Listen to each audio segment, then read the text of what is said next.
Assalamualaikum warahmatullahi wabarakatuh. Perkenalkan, nama saya Muhammad Andriansyah. Saya dari mahasiswa UBP. Di sini saya akan membahas bagaimana peranan Big Data dalam AI. Sebelumnya saya akan membahas apa itu Big Data. Big Data adalah kumpulan data besar yang dapat dianalisis untuk menemukan pola, tren, dan hubungan. Nah, jadi itu adalah Big Data. Langsung saja ke videonya, simak sampai habis videonya bagaimana Big Data berperan dalam AI. Memahami Big Data dan kecerdasan buatan. Big Data dan kecerdasan buatan itu dua hal hebat yang lagi mengubah dunia kita. Big Data itu kayak informasi yang banyak banget yang dibuat setiap hari. Informasi ini datang dari mana-mana, kegiatan kita di internet, sensor, bahkan di handphone kita. Bayangin aja kayak perpustakaan raksasa yang isinya buku dan dokumen gak kehitung. Kecerdasan buatan atau AI itu kemampuan mesin untuk belajar dan bikin keputusan kayak manusia. Bayangin komputer yang bisa ngerti pertanyaan kita, belajar dari apa yang kita suka, bahkan nebak apa yang kita butuhin. Sistem AI butuh banyak informasi buat belajar dan makin pintar. Nah, disinilah Big Data berperan. Big Data itu kayak bahan bakarnya AI. Dengan menganalisis informasi yang segudang ini, AI bisa menemukan pola, bikin prediksi, dan terus meningkatkan keakuratannya. Sederhananya, Big Data itu apa dan AI itu bagaimana? Big Data menyediakan informasi, sementara AI menyediakan kecerdasan untuk memahami dan menggunakan informasi itu. Keduanya bekerja sama dan menghasilkan perubahan besar di berbagai industri dan kehidupan kita. Bagaimana Big Data melatih sistem yang cerdas? Bayangin lagi ngajarin anak kecil naik sepeda.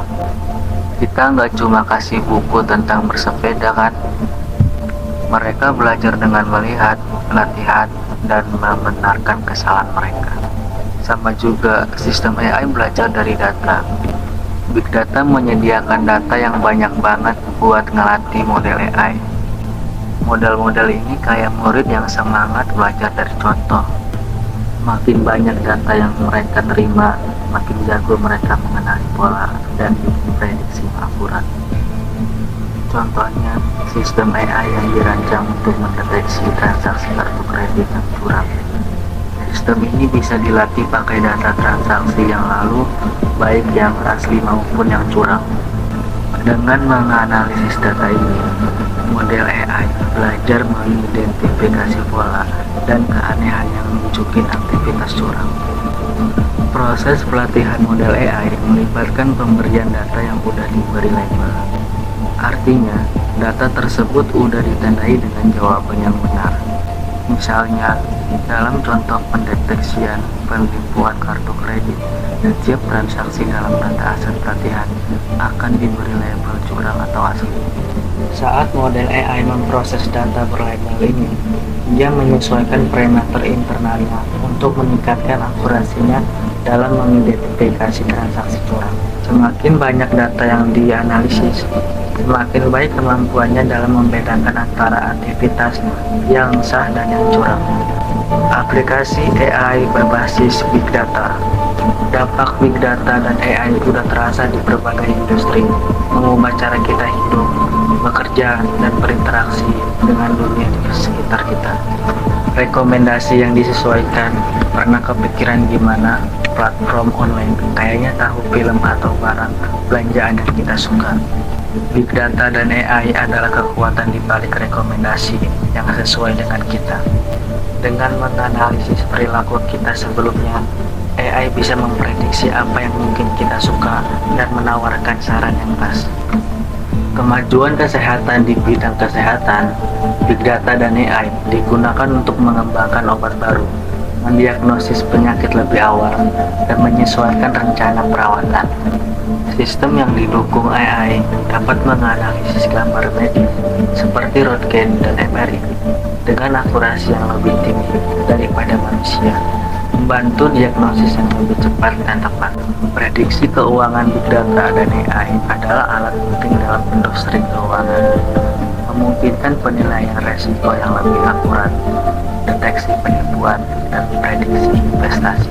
Algoritma yang didukung AI dapat menganalisis tren pasar dan sentimen berita untuk membuat keputusan investasi yang lebih tepat. Mobil mengemudi sendiri.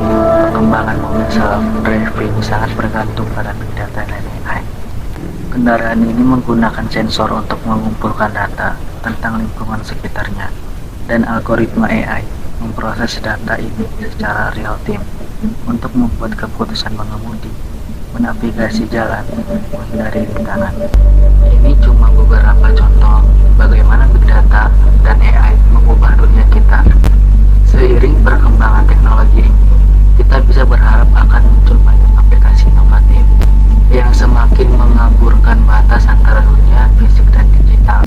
Big Data dan AI membentuk masa depan.